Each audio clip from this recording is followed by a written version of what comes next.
Welcome back to our study of Old Testament history. We're in the second lesson on the life of Jacob, 13th altogether in our study. We've already seen the supplanter at home, as he supplanted his brother both in the birthright, the double portion of his father's inheritance, and in the blessing, the one who is to be the head of the house, the one whom the seed is to be traced. It cost him more than the money he spent and more than the lies he told. It's going to cost him now 20 plus years away from home and away from the parents that he loves. We saw at Bethel, God show him the vision of the ladder, with angels descending on the ladder, saying God will now speak directly to him, and angels ascending on the ladder, saying God will listen to the needs and the prayers and the concerns and the pleas of Jacob. He's on his way to Padan Aram. He's going there after a wife.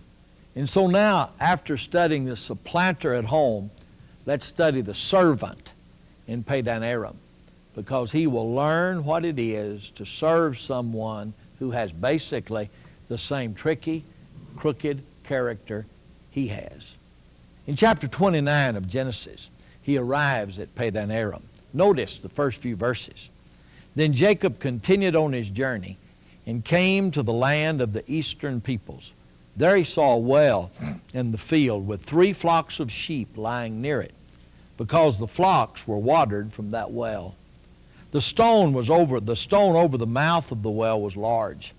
When all the flocks were gathered there, the shepherds would roll the stone away from the well's mouth and water the sheep. Then they would return the stone to its place over the mouth of the well. He asked, "Where are you from?" They said, "From Haran." He asked, "Do you know Laban, Nahor's grandson?" They said, "We know him." He asked, "Is he well?" They said, "Yes, he's well." And there comes his daughter Rachel right now with the sheep. "Look," he said, "the sun is still high and it's not time for the flocks to be gathered. Water the sheep and take them back to pasture." We can't until all the flocks are gathered and the stone has been rolled away from the mouth of the well. Then we'll water the sheep. Verse 9. While he was still talking with them, Rachel came up with her father's sheep, for she was a shepherdess. She was also a working lady.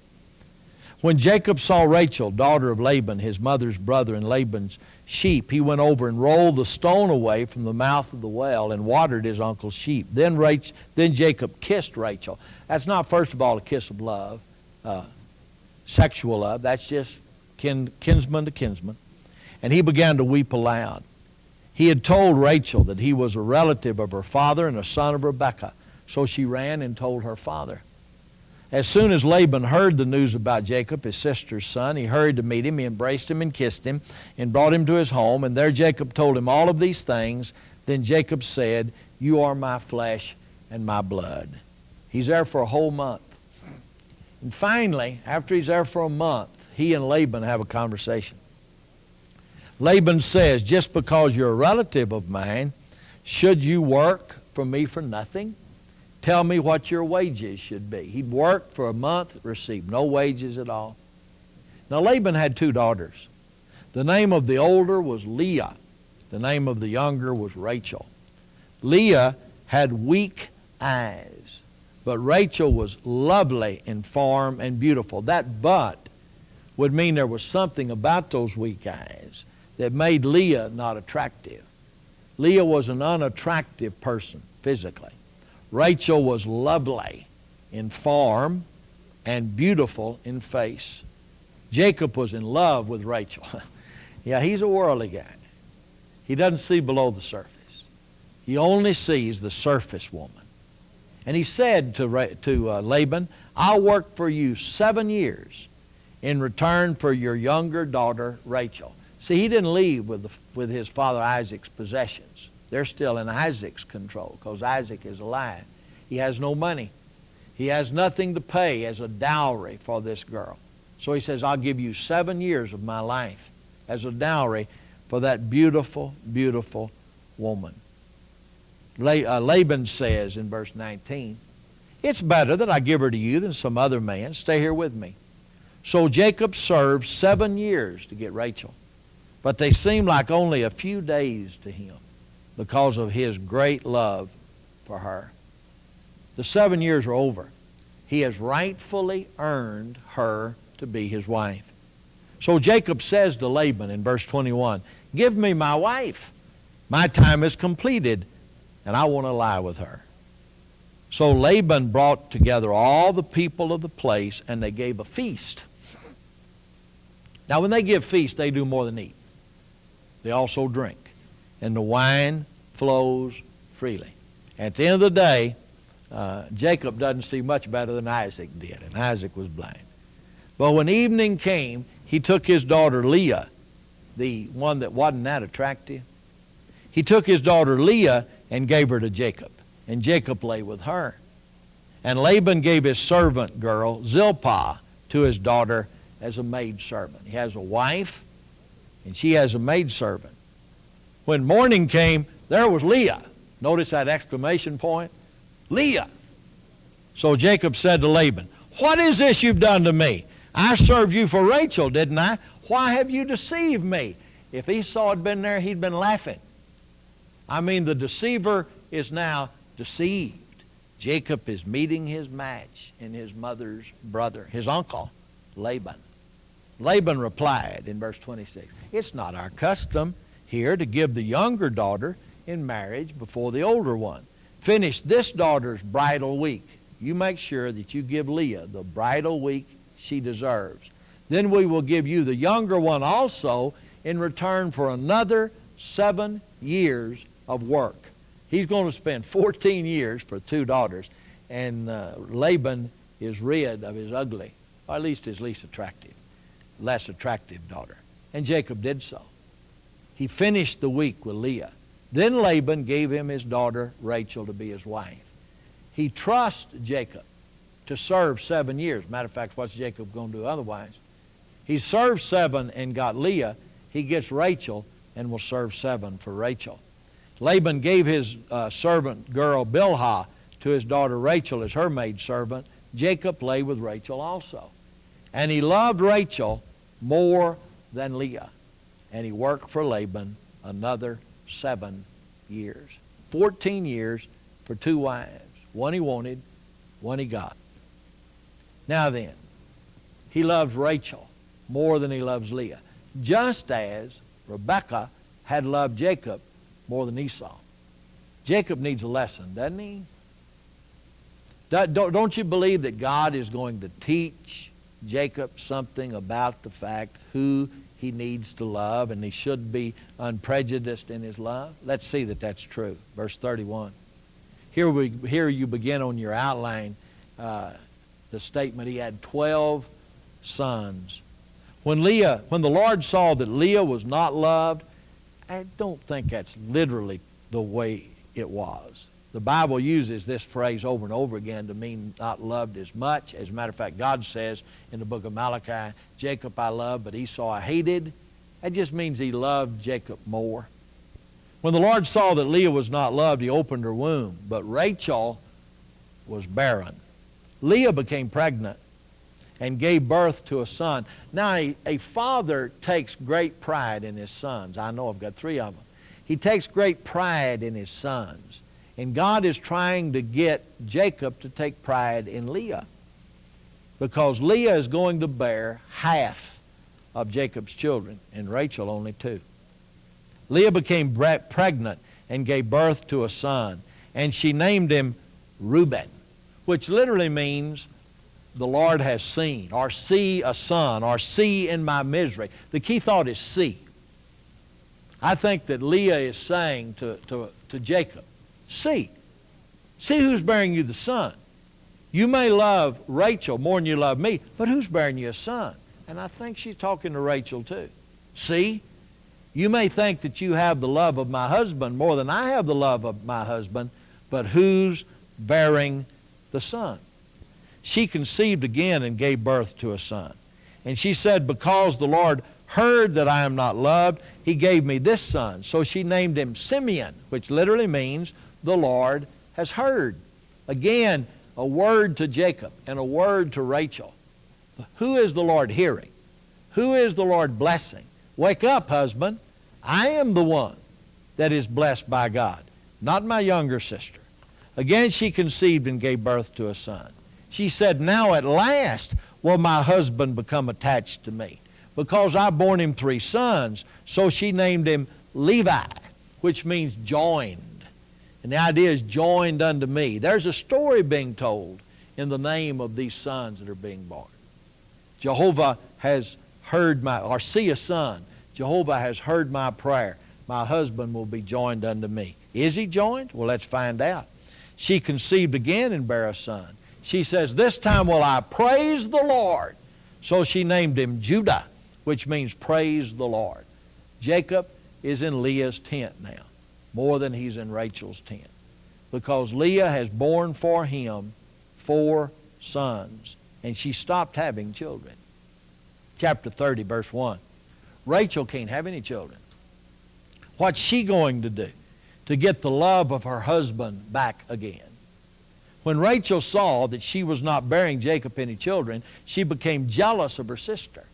So she said to Jacob, give me children or I die. Jacob became angry with her and said, am I in the place of God who has kept you from having children? She says, here's Bilhah, my maidservant. Sleep with her so she can bear children for me, so that through her I too can build a family. So she gave him her servant Bilhah as wife, and Jacob slept with her, and she became pregnant and bore him a son. Then Rachel said, God has vindicated me. He's listened to my plea and given me a son. Because of this, she named him Dan, which means judgment, or he judged. She believes that this is a judgment from God that makes Jacob become her lover again. Rachel's servant Bilhah conceived again and bore Jacob a second son. Then Rachel said, I've had a great struggle with my sister, and I've won. So she named him Naphtali, which means wrestled and won. So Jacob is back in Rachel's tent. He was in Rachel's tent, then he was in Leah's tent, now he's back in Rachel's tent. He's like a ping pong ball. He's being used by his 2 wives to strive, who are striving for supremacy one over the other. The tricker is being tricked. The deceiver is being deceived. The confidence man is being tricked. Verse 7, chapter 30. Rachel's servant verse 9. When Leah saw that she had stopped having children, she took her maidservant Zilpah and gave her to Jacob as a wife. She saw what Rachel was doing, and it worked. And so she did it too. What worked for one sister worked for the other. Jacob is just evidently a lustful man. And so she gave him Zilpah to be his wife. And Zilpah's servant bore Jacob a son. Then Leah says, what good fortune. So she named him Gad, which means fortunate, or good fortune. Leah's servant Zilpah bore Jacob a second son.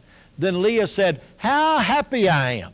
The women will call me happy. So she named him Asher, which means happy am I. Evidently Jacob is back in Leah's tent. Rachel's tent, Leah's tent, Rachel's tent, Leah's tent. Isn't this humorous? It's downright funny what sin and what crookedness will do to people. Jacob's learning his lesson. He's being treated even worse than he treated Esau. Verse 14. During wheat harvest, Reuben went out into the field. Now Reuben is the firstborn of Leah, firstborn of Jacob, and found some mandrake plants, which he brought to his mother, Leah. Rachel said to Leah, give me some of your son's mandrakes. Now I'm not real sure what these mandrake plants are. They are a plant that was believed to have sexual potency, that they could restore the ability to have children, much like tomatoes were looked at 100 years ago. But she said to her, wasn't it enough you took away my husband? Will you take my son's mandrakes too? A while ago we left him in Leah's tent, but between then and now he's back over here in Rachel's tent. Anytime Leah or Zilpah is not bearing him children, he's over here in the beautiful daughter's, Rachel's tent. So he's back at the place that he should not be really. But Rachel said, very well, he can sleep with you tonight in return for your son's mandrakes. Rachel is trying to find a way to become fertile. And she's saying, okay, I'll let him come to your tent tonight. Jacob really doesn't have much to do with this, does he? He's just going where his two wives tell him to go. So when Jacob came in from the fields that evening, Leah went out to meet him. You must sleep with me tonight, she said.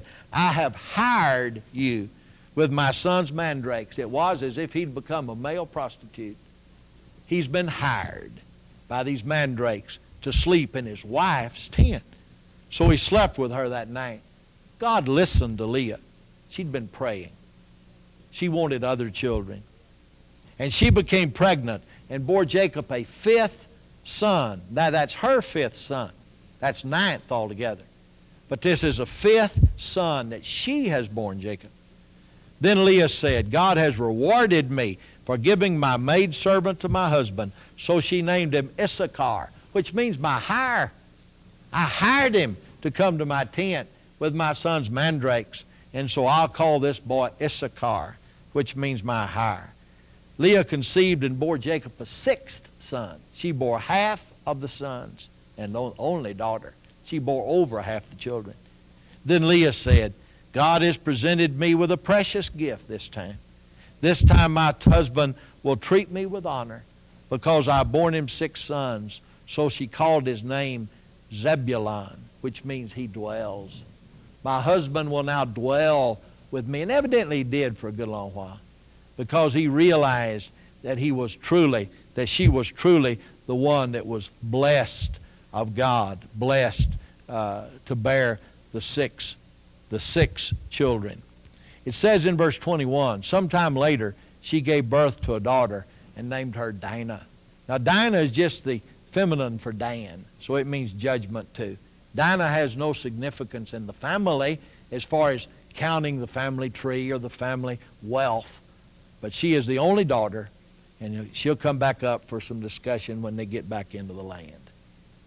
10 children are born, and Rachel is still barren. All this time, she's been praying that she would have a child. And I read in verse 22, then God remembered Rachel. He listened to her and opened her womb. She became pregnant and gave birth to a son and said, God has taken away my disgrace. She named him Joseph, which means add to me. Give me another. May the Lord add to me another son. Every time she calls his name, it'll be a prayer. Give me another. That's 11 children, 11 sons, 12 children. There'll be 12 sons. And Rachel will die bearing the 12th one just outside of promised land. Jacob's ready to go home. He's learned his lesson. We're going to find out that he is through with the trickery. Well, not totally through, but basically through with the trickery that's got him so far down the lane. That's won him everything he's won so far. Because he's been outfoxed by Laban. He's been outfoxed by his 2 wives. He is now inheriting or sleeping in the bed that he made. Now God has blessed Laban because of Joseph, because of Jacob. Laban's flocks have multiplied exceedingly because the covenant one is there. God had made a covenant with Abraham that he would bless him, that he would bless his sons, that he would bless all of his sons' sons, that he would bless all of the nation that came from him. And since Jacob, the covenant one, is in the house of Laban, God is blessing Laban's household. His flocks are increasing greatly. Now Joseph says to Laban in verse 25, send me on my way so I can go back to my own homeland. Give me my wives and children for whom I have served you, and I'll be on my way. You know how much work I've done for you. Laban doesn't want that to happen. So Laban says, if I found any favor in your eyes, please stay. For I've learned by divination, see, he's an idolater, that the Lord has blessed me because of you. He added, name your wages and I will pay them.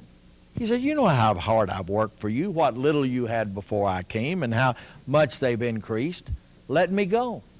Laban says, what will I give you? He said, don't give me anything. But if you'll do this one thing for me, I'll go on tending your flock. Let me go through your flock today and remove from them every speckled and spotted sheep, every dark-colored lamb, every spotted or speckled goat. That'll be my wages. And my honesty will testify for me. Whenever you check on the wages you've paid me, any goat in my possession that is not speckled or spotted, or any lamb that's not dark-colored, will be considered stolen. Now, normally those are in the great minority. But God has given Jacob a dream, another dream. And in that dream, he saw Laban's flock bearing dark-colored and speckled and spotted goats and lambs. And so he knows that he's going to inherit the most of the flocks if he does this. As a matter of fact, God has even told him they'll be the stronger of the flock. Now, in Jacob's superstition, this was not from God, Jacob's superstition. He took some rods and he peeled the rods and striped the rods. Whenever the strong of the flock came, he'd show them the rods and put them over on his side.